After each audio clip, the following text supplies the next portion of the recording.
नमस्कार, आप देख रहे हैं जनता टीवी और मैं हूं आपके साथ अभिषेक। ताबड़तोड़ का वक्त हो गया है, शुरुआत करते हैं फटाफट अंदाज में। मुजफ्फरनगर में भीषण सड़क हादसा हो गया। एक बड़ी खबर आपको दिखा रहे हैं। बस और ट्रैक्टर ट्रॉली में हुई जोरदार टक्कर। हादसे में 24 से ज्यादा लोग घायल हुए हैं। एक व्यक्ति की मौत की भी खबर आ रही है। बड़ी खबर हम आपको दिखा रहे हैं। मुजफ्फरनगर में एक व्यक्ति की मौत है जबकि कई लोग घायल हैं। 24 से ज्यादा के आंकड़े बताए जा रहे हैं और घायलों को अस्पताल में इलाज के लिए भर्ती किया गया। तस्वीर भी हम आपको दिखा रहे हैं जहां पर यह बड़ा हादसा हुआ है। बता दें कि थाना मीरापुर क्षेत्र के थोड़ा मार्ग के पास ये बड़ा हादसा हुआ है। कई लोग इस हादसे में घायल हैं। 24 से 25 लोगों के घायल होने की सूचना है। वहीं एक व्यक्ति की मौत भी हो चुकी है। तो बस और ट्रैक्टर ट्रॉली के बीच ये जबरदस्त भिड़ंत हो गई है। पवन हमारे संवाददाता जुड़े हुए हैं। पवन, एक बड़ा हादसा हुआ है, क्या कुछ जानकारी सामने आ रही है? हाँ, मैं आपको बता दूं सर, ये जनपद मुजफ्फरनगर के भोपा थाना क्षेत्र से एक बारात आज सुबह के वक्त थाना रामबाग क्षेत्र में जा रही थी, जिसका रास्ते में ही थाना मीरापुर एक पड़ता है क्षेत्र, वहां पर केथौड़ा में ट्रैक्टर ट्रॉली से बस का एक्सीडेंट हो गया। ये ट्रैक्टर ट्रॉली मोड़ से मुड़ रही थी। जैसे ही ये मुड़ रही थी तो बस जो पीछे से बारात की भरी हुई आ रही थी वो उसे टकरा गई और एंट्रित होकर गिर पड़ी, जिसमें एक 56 साल के नरेंद्र बुजुर्ग की मौत हो गई मौके पर और 24 लोग जिसमें बच्चे महिलाएं गंभीर घायल है, जिनको हाई सेंटर रेफर कर दिया गया है। एसपी देहात अतुल श्रीवास्तव ने बताया है कि मामले की जांच चल रही है। जो भी इसमें दोषी होगा उसके खिलाफ कड़ी कार्रवाई की जाएगी। जी पवन, और जो घायल है 25 लोग की जो जानकारी सामने आ रही है, उनकी अब हालत कैसी है? जी, इनमें 7 लोग गंभीर घायल है। बाकी लोग 17 लोग हैं वो नॉर्मल घायल है और जो 7 लोग गंभीर घायल है उनको हाई सेंटर रेफर कर दिया गया है। उनका ट्रीटमेंट चल रहा है। चलिए पवन, बहुत बहुत शुक्रिया तमाम जानकारी साझा करने के लिए। तो बड़ी खबर हम आपको दिखा रहे हैं। मुजफ्फरनगर से बड़ा हादसा हुआ है। बस और ट्रैक्टर ट्रॉली के बीच यह हादसा हुआ है जिसमें 24 लोग घायल हुए हैं जबकि एक व्यक्ति की मौत भी हो गई है। चलिए खबरों की शुरुआत करते हैं फटाफट अंदाज में। भाजपा एक बार फिर चुनाव पूर्व यात्राओं का पिछला प्रयोग दोहराने जा रही है। 2017 में यूपी की सत्ता में आने से पहले पार्टी ने प्रदेश में परिवर्तन यात्रा निकाली थी और अब भाजपा फिर प्रदेश में 6 यात्राएं निकालकर चुनावी माहौल बनाएंगे। ये यात्राएं प्रदेश के 403 विधानसभा क्षेत्रों से गुजरेगी। यात्रा की तैयारियों को लेकर भाजपा के राज्य मुख्यालय में बीते दिन बैठक हुई और बैठक में मुख्यमंत्री योगी आदित्यनाथ, केंद्रीय मंत्री और यूपी के चुनाव प्रभारी धर्मेंद्र प्रधान सहित अन्य प्रमुख नेता भी मौजूद रहे। इस मौके पर मुख्यमंत्री ने कहा कि 2017 से पहले हमने पूर्व की सरकार की खामियां यात्रा के जरिए उजागर की थी। अब हम अपनी उपलब्धियों को लेकर जनता के बीच जाएंगे। विधानसभा चुनाव के पहले निकाली जाने वाली इन यात्राओं के माध्यम से बीजेपी केंद्र सरकार की 7.5 वर्षों की और प्रदेश सरकार की 5 वर्षों की उपलब्धियों को जनता के बीच लेकर जाएगी। सीएम योगी आदित्यनाथ आज अयोध्या दौरे पर हैं और मुख्यमंत्री यहां महर्षि वेद विज्ञान विद्यापीठ के कार्यक्रम में शामिल हुए। राष्ट्र में शांति, समृद्धि और विकास के संकल्प के साथ महर्षि रामायण विद्यापीठ ट्रस्ट की ओर से आयोजित हुए श्री विष्णु सर्व अद्भुत शांति महायज्ञ की पूर्णा आहुति में सीएम योगी आदित्यनाथ शामिल हुए। समाजवादी पार्टी ने आज से बुंदेलखंड में विजय रथ यात्रा की शुरुआत कर दी है और अखिलेश यादव शहर में विजय यात्रा रथ में सवार होकर लोगों से जन समर्थन मांगेंगे। इसके अलावा उन्होंने जीआईसी मैदान में एक बड़ी जनसभा को भी संबोधित किया है। बता दें कि हाल ही में पूर्वांचल का दौरा करने के बाद अखिलेश बुंदेलखंड का दौरा करने जा रहे हैं। महोबा में जिस मैदान में प्रधानमंत्री मोदी ने जनसभा की थी, अब उसी मैदान में समाजवादी पार्टी के राष्ट्रीय अध्यक्ष अखिलेश यादव अपना विजय रथ लेकर पहुंच रहे हैं। अखिलेश यादव कल ललितपुर के गिन्नौट बाग में जनसभा करेंगे और साथ ही बानपुर में महाराजा खेत सिंह की प्रतिमा का भी अनावरण करेंगे। वहीं जनसभा के लिए गिन्नौट बाग और बानपुर में तैयारियां तेज कर दी गई है। एमएलए सुरेंद्र सिंह के किसान नेता राकेश टिकैत पर निशाना साधा है। उनका कहना है कि 3 कृषि कानून वापस होने के बाद भी किसान नेता कुछ मांग को लेकर धरने पर हैं। साथ ही उन्होंने ये भी कहा कि राकेश टिकैत डकैत और अत्याचारी है। आज इलाहाबाद हाईकोर्ट की निगरानी में बार एसोसिएशन के चुनाव हो रहे हैं और सीसीटीवी कैमरा और पुलिस फोर्स की निगरानी में मतदान किया जा रहा है। बार एसोसिएशन के चुनाव में कुल 9,650 मतदाता हैं। मतदान के लिए हाईकोर्ट क्रिकेट ग्राउंड पर मतदान स्थल तैयार किया जा रहा है जिसमें 20 से ज्यादा बूथ बनाए गए हैं। मतदान सुबह 9 बजे से शुरू हो चुका है, जो कि दोपहर 2 बजे तक चलेगा और इसके लिए आधे घंटे के ब्रेक के बाद 2:30 बजे शाम 5 बजे तक मतदान होगा। सभी मतदाताओं को उनका वोटर क्रमांक, कंप्यूटर क्रमांक और गीट संख्या की सूचना SMS के द्वारा दी गई है। दुनिया भर के देशों में 5 पसार चुके हैं कोरोना के नए वेरिएंट ओमिक्रॉन को लेकर यूपी में खास एहतियात बरतने जा रहे हैं। यूपी में अंतर्राष्ट्रीय यात्रियों को लेकर सभी जिलों को निर्देश जारी कर चुके हैं। मंगलवार की शाम चिकित्सा और स्वास्थ्य विभाग के अपर मुख्य सचिव अमित मोहन प्रसाद ने लखनऊ और वाराणसी के एयरपोर्ट प्रबंधन से जुड़े प्राधिकारियों के साथ जो मीटिंग की है और प्रदेश में इन्हीं 2 शहरों में वाराणसी और लखनऊ में अंतर्राष्ट्रीय विमानों का आगमन होता है और इन दोनों ही एयरपोर्ट पर जांच और स्क्रीनिंग पर विशेष जोर दिया जाएगा। कोरोना के डेल्टा वेरिएंट से खतरनाक बताए जा रहे ओमिक्रॉन के संभावित खतरे से निपटने को चौतरफा तैयारी की जा रही है। दुनिया भर में खतरा बना कोरोना का नया वेरिएंट ओमिक्रॉन भारत में तय रूप से तीसरी लहर ले लेगा और IIT कानपुर के वरिष्ठ वैज्ञानिक पहली और दूसरी लहर में अपने गणितीय मॉडल सूत्र के माध्यम से संक्रमण का आकलन करने वाले प्रोफेसर मणिंद्र अग्रवाल ने दावा किया है। उन्होंने कहा है कि कोविड एक बार फिर दस्तक दे रहा है। साउथ अफ्रीका में ओमिक्रॉन के कहर के बाद पूरे विश्व में केस बढ़ने लगे हैं। प्रोफेसर अग्रवाल ने कहा कि हालांकि थर्ड वेव अब आएगी, ये स्टडी के बाद ही पता चलेगा कि थर्ड वेव कब पहुंचेगी। अपने 1 दिवसीय बहराइच दौरे पर बहराइच पहुंचे अंतर्राष्ट्रीय हिंदू परिषद के अंतर्राष्ट्रीय अध्यक्ष प्रवीण तोगड़िया ने राम मंदिर आंदोलन के नेताओं को भारत रत्न देने की मांग की है। उन्होंने कहा है कि राम मंदिर 100 करोड़ हिंदुओं की आस्था का प्रतीक है, इसीलिए जिन विभूतियों ने इसके लिए संघर्ष किया है उन्हें भारत रत्न से सम्मानित किया जाना चाहिए।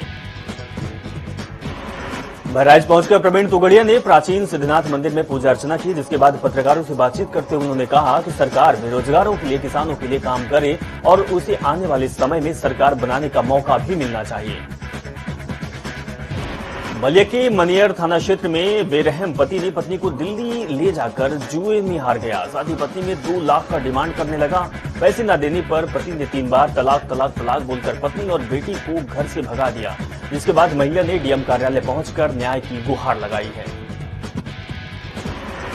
बांदा के जलालपुर क्षेत्र में 9 महीने पहले मिले नरमुंड का बांदा पुलिस ने खुलासा करते हुए 2 हत्यारों को पुलिस ने गिरफ्तार कर लिया है। वहीं हत्यारों ने धड़ को नदी में फेंककर सर को अपने खेत में गाड़ दिया था। देवरिया के विकास भवन के ठीक सामने बने नाले में परिवार के साथ आई 3 साल की बच्ची नाले में गिर गई, जिसके बाद नगर पालिका और कर्मचारी और स्थानीय नागरिक ने नाले में कूदकर बच्ची को ढूंढ निकाला और बच्ची को अस्पताल में भर्ती किया, जहां डॉक्टरों ने बच्ची को मृत घोषित कर दिया है। अलीगढ़ के मुस्लिम विश्वविद्यालय की भाषा विज्ञान के PhD के छात्र को प्रधानमंत्री की तारीफ करना भारी पड़ गया। दरअसल AMU ने भाषा विज्ञान की डिग्री वापस कर LAMM की डिग्री लेने के लिए छात्र को नोटिस भेजा। छात्र में भाषा विज्ञान के चेयरमैन पर धमकाने का आरोप लगा। रायबरेली में धान खरीद को लेकर सत्यापन कर रहे अधिवक्ताओं और लेखपालों में जमकर झगड़ा हो गई और धान खरीद को लेकर सत्यापन कर रहे लेखपालों पर उगाही ने आरोप लगाते हुए कहा कि पैसे लेकर बंद कमरे में सत्यापन की रिपोर्ट लगाई जाती है। सीतापुर के बिस्वा थाना क्षेत्र में बदमाश लूट की वारदात को अंजाम देकर मौके से फरार हो गए। वहीं पूरी वारदात सीसीटीवी कैमरे में कैद हो गई, जिसके बाद सूचना मिलते ही मौके पर पहुंची पुलिस ने मामले की तफ्तीश में जुट गई। बदायूं के बिलसी नगर क्षेत्र में ई रिक्शा और कार की भिड़ंत हो गई, जिसमें कि ई रिक्शा के फरखच्चे उड़ गए, जिसमें 4 लोग गंभीर रूप से घायल हो गए। जिसके बाद सूचना मिलते ही मौके पर पहुंची पुलिस ने घायलों को इलाज के लिए अस्पताल में भर्ती किया। लखनऊ के इंद्रनगर थाना क्षेत्र में मुंबई की टिकटॉक युवती का शोषण करने वाला युवक को पुलिस ने गिरफ्तार कर लिया है। शादी का वादा कर 2 साल तक युवती का शारीरिक शोषण करता रहा है। बांदा के शहर कोतवाली क्षेत्र में चाय नाश्ता की दुकान में शॉर्ट सर्किट की वजह से आग लग गई, जिसके बाद सूचना मिलते ही मौके पर पहुंची फायर ब्रिगेड की टीम ने कड़ी मशक्कत के बाद आग पर काबू पाया। सुल्तानपुर में डीएम और एसडीएम को अपनी समस्याओं से अवगत कराने के बाद असंतुष्ट हुए किसानों ने गन्ना फूंक कर प्रदर्शन किया और जिला प्रशासन के खिलाफ जमकर नारेबाजी भी की। हमीरपुर के मौदहा कोतवाली क्षेत्र में लड़की ने एक युवक पर बहला फुसलाकर भगा देने के बाद जबरन धर्म परिवर्तन कर शादी करने का आरोप लगाया है। पिछले 3 साल शादी कर चुका है। आरोपी ने नाम बदलकर पीड़िता को प्रेम जाल में फंसाया था, यह भी आरोप लगा है। और रैया के सहायल थाना क्षेत्र में एक महिला के साथ छेड़छाड़ का मामला सामने आया है, जहां जान से मारने की नीयत से पुलिस ने आरोपी को गिरफ्तार कर जेल भेज दिया। पुलिस ने हत्यारों के पास से घटना में प्रयुक्त हथियार भी बरामद किए हैं। बरेली के बिथरी चैनपुर थाना क्षेत्र में जिला जेल में डीएम और एसएसपी की छापेमारी कर कैदियों को बैरकों की तलाशी ली, जहां बातचीत कर जेल का माहौल गंदी मिलने पर डीएम मानवेंद्र सिंह ने जेलर को जमकर फटकार लगाई है। चलिए आपको सीधे अयोध्या ले चलते हैं, जहां योगी आदित्यनाथ जनसभा को संबोधित कर रहे हैं। भाइयों बहनों, हम सब जानते हैं अयोध्या सूर्य वंश की राजधानी है और मर्यादा पुरुषोत्तम भगवान श्री राम विष्णु के एक महत्वपूर्ण अवतार भी हैं, जिन्होंने इसी अयोध्या में जन्म लेकर के भारत के अंदर और विश्व मानवता के लिए एक मनुष्य को सम विषम परिस्थितियों में मर्यादा का पालन करते हुए कैसे आचरण करना चाहिए, ये सभी कुछ जिन्होंने स्वयं के मानवीय चरित्र के माध्यम से संपूर्ण मानवता के सामने जिन्होंने एक आदर्श प्रस्तुत किया। अयोध्या उनकी स्वयं की जन्मभूमि भी है। कौन ऐसा भारतीय होगा जो अयोध्या की परंपरा पर गौरव की अनुभूति न करता हो। और हरेक व्यक्ति अयोध्या की इस परंपरा के साथ जुड़ना चाहता है। हम देश के अंदर जाते हैं, अलग अलग क्षेत्रों में जाकर के इस बात का मालूम करते हैं। भारत ही नहीं, अब तो दुनिया के अंदर भी हम लोग जाके देखते हैं। आपको याद होगा जब 2017 में हम लोगों ने यहां पर दीपोत्सव के कार्यक्रम को प्रारंभ किया था। दीपोत्सव के कार्यक्रम में हम लोगों ने कई देशों से रामलीलाओं को बुलाया था, जिन देशों में रामलीला का मंचन होता है। और उन लोगों को यहां पर जब बुलाया था तो इंडोनेशिया की रामलीला भी आई थी। इंडोनेशिया दुनिया के अंदर सबसे अधिक मुस्लिम आबादी का देश है। उसमें जितने भी पात्र थे सभी मुस्लिम थे। तो मैंने बाहर के देशों से आने वाले रामायण के जितने भी पात्र थे इनको मुख्यमंत्री आवास पर लखनऊ में बुलाया था, बातचीत करने के लिए और उनका सम्मान करने के लिए। क्योंकि जब यहां अयोध्या में कार्यक्रम था दीपोत्सव का तो यहां पे भीड़ भाड़ थी, सभी लोग व्यस्त भी थे, तो उस समय यहां पर न संवाद बन पाया था न उनका सम्मान हो पाया था। तो मैंने उनको लखनऊ विशेष रूप से बुलाया था। वे लोग मेरे पास आए थे। वहां पे थाईलैंड, लाओस की बात मैं मान सकता था। थाईलैंड के राजा अपने आप को राम का वंशज मानते हैं। लाओस की परंपरा अपने को भारत के साथ जोड़ती है। कंबोडिया की पूरी परंपरा भारतीयता से प्रभावित है। अयोध्या से हम आपको लाइव तस्वीर दिखा रहे थे, जहां विष्णु महायज्ञ में सीएम योगी आदित्यनाथ शामिल हुए हैं। ताबड़तोड़ के सिलसिले को आगे बढ़ाते हैं। मुजफ्फरनगर जनपद में जिला प्रशासन की अमानवीय काली करतूत सामने आई है। दरअसल मुजफ्फरनगर के जिला प्रशासन ने एक विधवा, लाचार, बेसहारा पेंशनधारी बुजुर्ग महिला को सरकारी कागजों में मृतक दिखाकर उसकी रोजी रोटी का सहारा बनी विधवा पेंशन योजना को बंद कर दिया है। पीड़ित महिला जब सामने आई तो सरकारी सिस्टम की पोल खुल गई, जिसके बाद आनंद फानंद में जिला प्रशासन ने इस मामले में आरोपी अधिकारियों के खिलाफ कार्रवाई करने के आदेश दिए हैं। बाराबंकी में नगर कोतवाली के सामने स्थित कार एसेसरीज दुकान में भीषण आग लग गई और इससे की दुकान में रखा लाखों का सामान जलकर खाक हो गया। वहीं दुकान में शॉर्ट सर्किट के चलते भयंकर आग लगने की आशंका जताई जा रही है।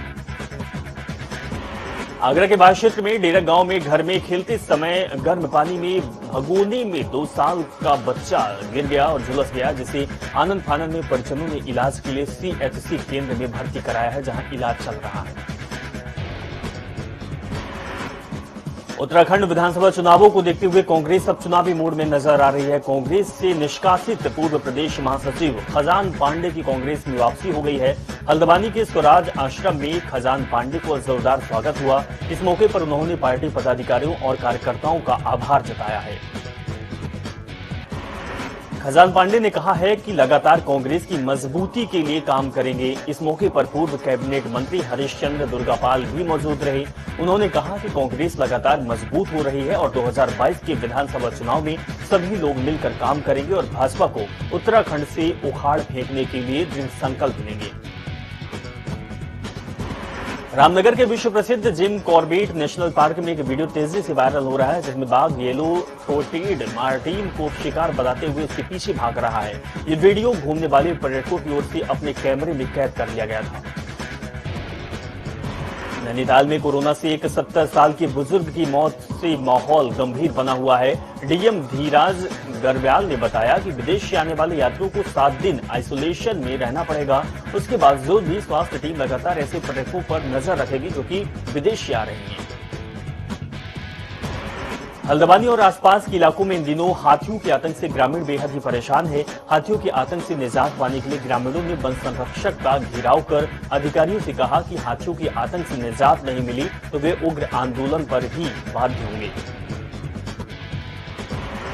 मुख्यमंत्री पुष्कर सिंह धामी ने देवस्थानम बोर्ड को भंग करने का ऐलान कर दिया है। ऐसे में देवस्थानम बोर्ड प्रबंधन अधिनियम वापस ले जाने की घोषणा के बाद 4 धाम तीर्थ पुरोहितों, रावल समाज, पंडा समाज, हक हकूकधारियों के साथ ही अखाड़ा परिषद, विश्व हिंदू परिषद आदि के सदस्यों ने मुख्यमंत्री से भेंट कर उनका आभार व्यक्त किया है।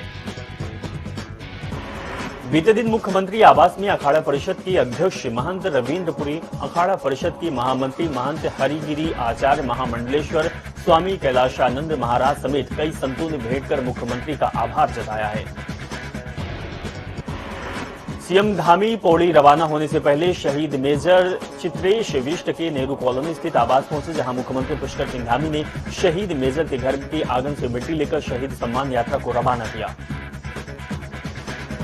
सीएम धामी का कहना है कि प्रधानमंत्री मोदी ने उत्तराखंड को सैन्य धाम की संज्ञा दी है, जिसमें हम प्रत्येक शहीद के घर के आंगन से मिट्टी लेकर राजधानी में निर्माणाधीन सैन्य धाम में इस्तेमाल करेंगे, जिसको लेकर आज मैं खुद शहीद मेजर चित्रेश विष्ट के घर पहुंचा हूं। देहरादून में विश्व एड्स दिवस के मौके पर कार्यक्रम का आयोजन किया गया, जिसमें मुख्य अतिथि के रूप में पुष्कर सिंह धामी ने कार्यक्रम में शिरकत की। वहीं स्वास्थ्य मंत्री डॉक्टर धन सिंह रावत के साथ स्वास्थ्य विभाग से जुड़े कई अधिकारी भी मौजूद रहे। मसूरी के घंटाघर में सेंट क्लेयर स्कूल तक की रोड अभी बने हुए मात्र 45 दिन हुए, किंतु इस रोड की दूसरी यानी कि ऊपरी सतह पूरी तरीके से उखड़ चुकी है। हालात ये है कि इस नई बनी सड़क में आने जाने वाले लोगों को, स्कूल जाने वाले बच्चों को सड़क के उड़ती धूल के चलते परेशानियों का सामना करना पड़ता है और लोग मजबूर भी हैं इसी रास्ते से आवागमन करते हैं।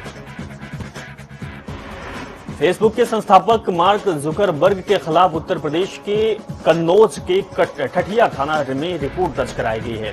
कोर्ट के आदेश पर दर्ज हुई रिपोर्ट में 49 और लोगों को भी वादी बनाया गया है। ये रिपोर्ट फेसबुक पर बुआ बबुआ के नाम से पेज बनाकर पूर्व मुख्यमंत्री अखिलेश यादव की छवि खराब करने के आरोप में दर्ज हुई। ठठिया थाना क्षेत्र के सराहटी गांव में रहने वाले अमित कुमार की शिकायत के बाद ये रिपोर्ट दर्ज की गई है। अमित कुमार ने बताया है कि वे समाजवादी विचारधारा से प्रभावित हैं। सपा मुखिया अखिलेश यादव से उसकी सियासी आस्था है। उसकी शिकायत है कि फेसबुक पर बुआ बबुआ के नाम से पेज बना हुआ है। उस पेज पर आए दिन सपा मुखिया के खिलाफ अभद्र टिप्पणी की जाती है। अयोध्या के सर्किट हाउस में राम मंदिर निर्माण समिति के दूसरे दिन की बैठक मंदिर निर्माण समिति के चेयरमैन नृपेंद्र मिश्र की अध्यक्षता में संपन्न हुई। इस बैठक में राम मंदिर ट्रस्ट के पदाधिकारियों, सदस्यों और तकनीकी विशेषज्ञों ने मंदिर के 70 एकड़ परिसर में पहुंचने वाली श्रद्धालुओं की भीड़ के लोड की व्यवस्था के साथ मंदिर परिसर में अग्निशमन की पूरी व्यवस्था को लेकर विशेषज्ञ टीम के साथ मंथन किया है। आनुवांशिक रक्त योग थैलीसीमिया में जूझ रहे 5 साल के वेद गर्ग के इलाज के लिए आर्थिक मदद के लिए सामाजिक संस्थाओं ने हाथ बढ़ाए हैं। दानवीरों की मदद में अब तक 4.74 यानी कि 4.5 लाख से ऊपर रुपए जमा हो चुके हैं। कई जाने माने फाउंडेशन मदद के लिए आगे भी बढ़ रहे हैं। खीरागढ़ निवासी वेद गर्ग 6 महीने की उम्र में थैलेसीमिया से पीड़ित है। मजदूर पिता की आर्थिक स्थिति सही नहीं है। मासूम को हर माह खून चढ़ाने और दवाइयों से शरीर के अन्य अंगों को दुष्प्रभाव की आशंका को देखते हुए चिकित्सकों ने वेद को बोन मैरो ट्रांसप्लांट का सुझाव दिया है। वेद के पिता जितेंद्र गर्ग ने बताया कि जयपुर स्थित south east Asia institute of thalassemia में बेटे का ट्रांसप्लांट के लिए ऑपरेशन होगा, जिसके लिए 11 लाख रुपए के लगभग खर्च होगा। दानवीर और संभ्रात जनों के सहयोग से अब तक बैंक में 4,74,000 रुपए जमा किए जा चुके हैं। मथुरा में स्वास्थ्य विभाग की बड़ी लापरवाही सामने आई। वृंदावन के शीतल छाया में मिले 10 कोरोना पॉजिटिव मरीजों में से 3 विदेश रवाना हो गए हैं। रिपोर्ट में एक रसियन युवती कोरोना पॉजिटिव मिली है। फिलहाल 7 मरीज वृंदावन में होम आइसोलेशन में हैं। जिला के कोविड कंट्रोल प्रभारी डॉक्टर नृभेंद्र सिंह ने बताया कि विदेश गए 3 मरीजों ने एक निजी लैब में टेस्ट कराया था, जिसकी रिपोर्ट स्वास्थ्य विभाग को मिली। स्वास्थ्य विभाग ने जब मरीजों की जानकारी ली तो पता चला कि अपने देश रविवार को ही चले गए। अपने देश जाने वाले 2 रूस और 1 स्विट्जरलैंड के नागरिक हैं। 3 संक्रमितों की स्वदेश लौटने के साथ स्वास्थ्य विभाग में चिंता बढ़ गई है। विदेशियों ने कंटेनमेंट जोन के नियमों का भी पालन नहीं किया। स्वास्थ्य विभाग ने एयरपोर्ट प्रबंधन से रिपोर्ट मांगी है। स्वास्थ्य विभाग अब ये पता करने में जुटा हुआ है कि आखिर ये लोग बिना रिपोर्ट के स्वदेश कैसे पहुंच गए। मथुरा में धारा 144 लगाने पर हिंदू महासभा के सभी पदाधिकारियों को मथुरा पुलिस की ओर से घर पर नजरबंद कर दिया गया है, जिसके चलते 6 दिसंबर को मथुरा कृष्णा जन्मभूमि पर होने वाले जल अभिषेक कार्यक्रम को स्थगित किया गया है। जनपद के सभी बॉर्डर पर सघन चेकिंग की जा रही है। हिंदू महासभा की ओर से कृष्णा जन्मभूमि से ईदगाह को हटाने का विवाद भी मथुरा सिविल न्यायालय में चल रहा है, जिसकी सुनवाई 15 फरवरी को होगी। चलिए ताबड़तोड़ खबरों में बस इतना ही। आप देखते रहें जनता टीवी। नमस्कार।